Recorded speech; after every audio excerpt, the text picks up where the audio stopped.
Delta Corp came out with its numbers and there's been a bit of a margin squeeze this time. 35.3% is what they've delivered in terms of their EBITDA margin. The PAT though has come in higher by 11.5% and the total income as well has gone up by about 21%. So let's try and understand what really has happened in the quarter gone by. Hardik Debhar, the CFO at Delta Corp, is here with us in our studios right now. Hardik, hi, morning. You started the year on a very positive note and the day as well. It seems like you're our lucky mascot, hitting 10K on the index.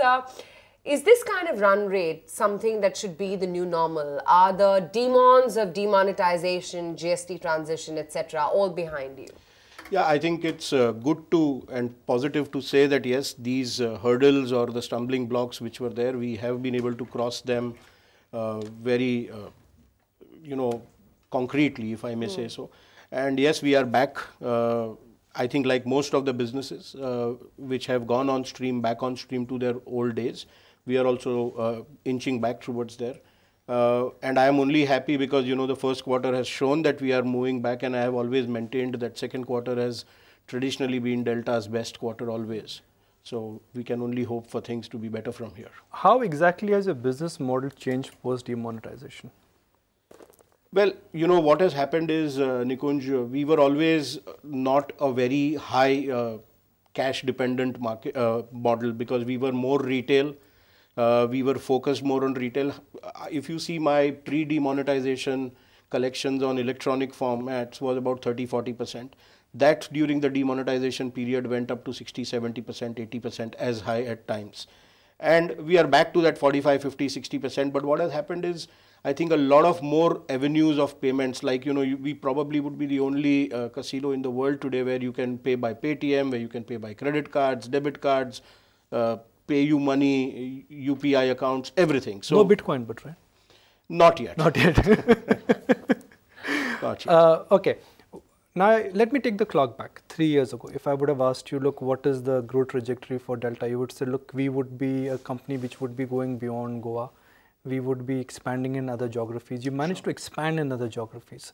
Right. But the earnings from other geographies, the non-Goa geographies, are not kicking in yet. It is a yes and a no answer to that. Yes, because we expanded into Sikkim last year. We had about 1.5 months of operation last year. Sikkim is doing reasonably well now. For the quarter, they have contributed close to about 4 crores to the top line and about 1 crore to the bottom line. And with the new airport, which is about 3 months, 4 months away, hopefully with the airport completely being ready, the airstrip being ready.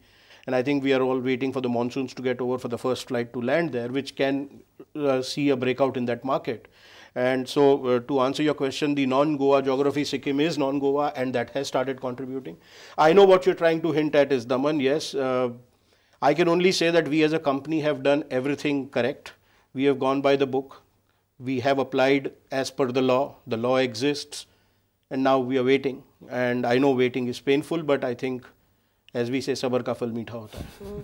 So what next for you at Delta Corp? Are there any other new geographies that you would be looking at? Any new strategies that you may have in plan?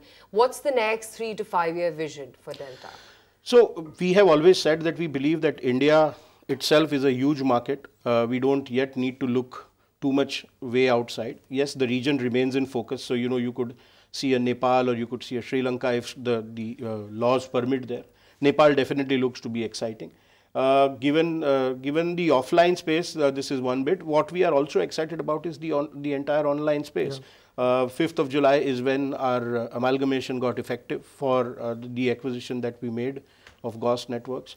Just to give you the numbers of the Ghost Networks don't reflect in the first quarter because the amalgamation was not yet over, but they have done 30 crores in the first quarter and an EBITDA of about 9 crores.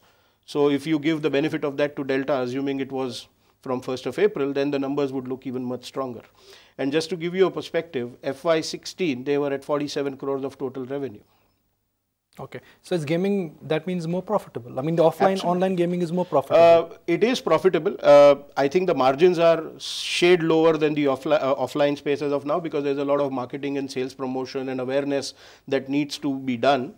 But with economies of scale and the reach going better, the margins can only improve.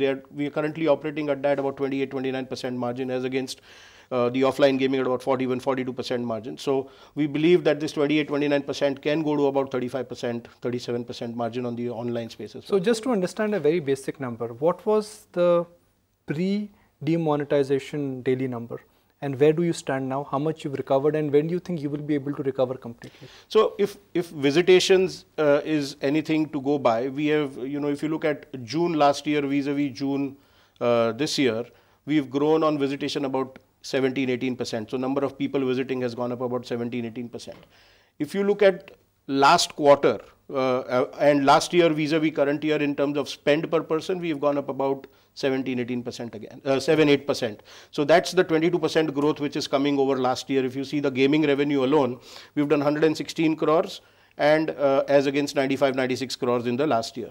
If you look at the previous quarter, the amount of spend that people did was down as compared to what they are doing today is about 20%. So the entire growth on quarter has come from people spending more. That only goes to show that, the demonetization effect with lesser liquidity in the hands of the people and all that, which were the issues between November to say January, February, March, are all a thing of past.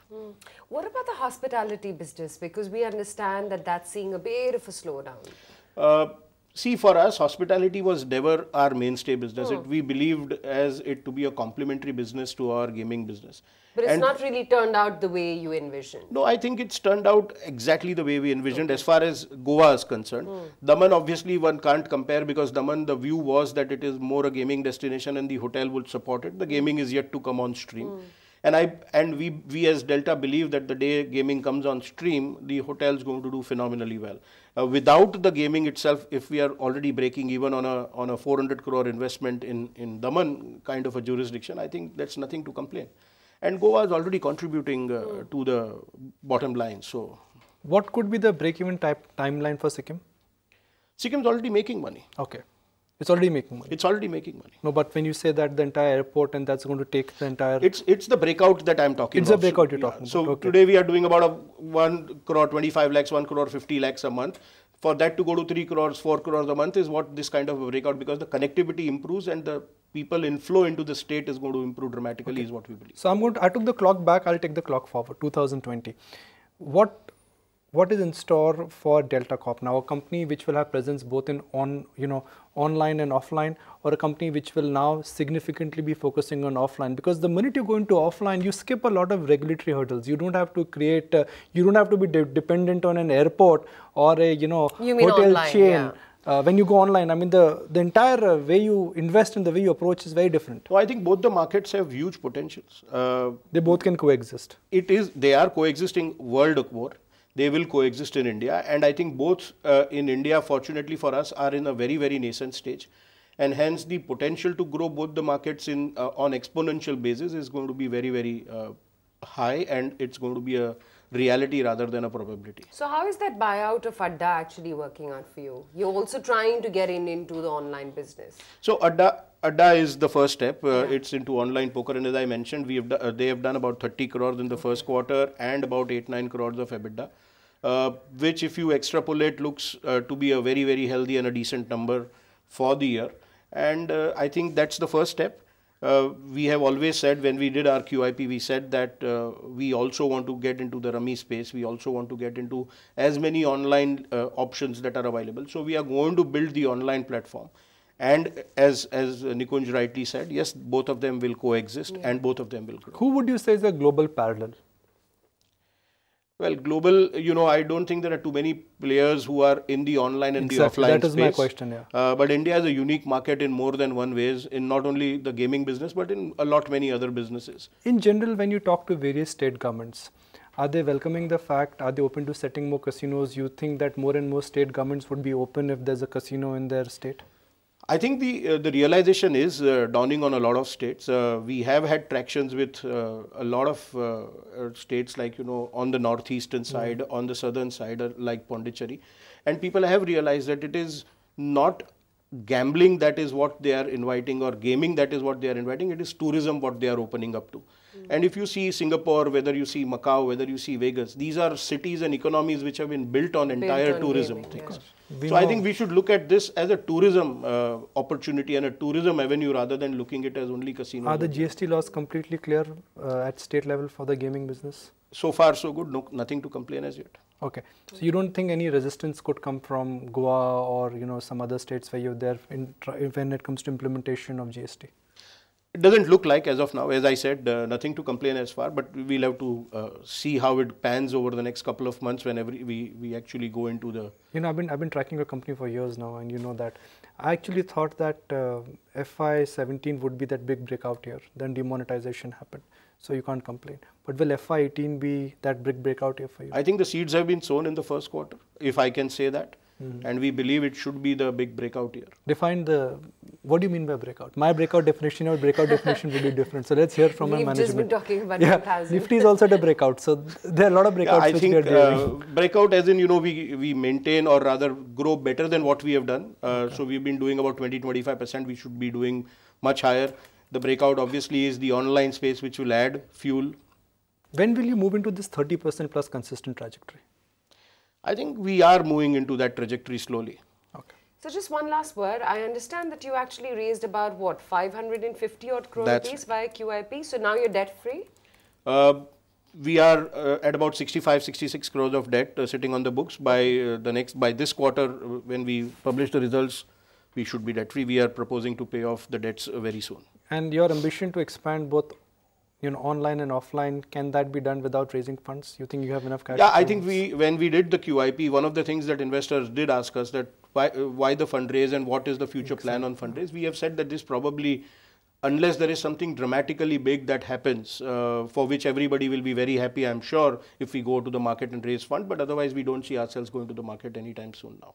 Okay, congratulations once again for an excellent set and more importantly, a very strong future trajectory that Delta Corp has highlighted for us. Find us on Facebook at facebook.com/ETNow and don't forget to click the like button. You can also follow us on Twitter at ETNowLive. To stay updated with all our programming, hit the subscribe button on our YouTube channel by logging on to youtube.com/ETNow.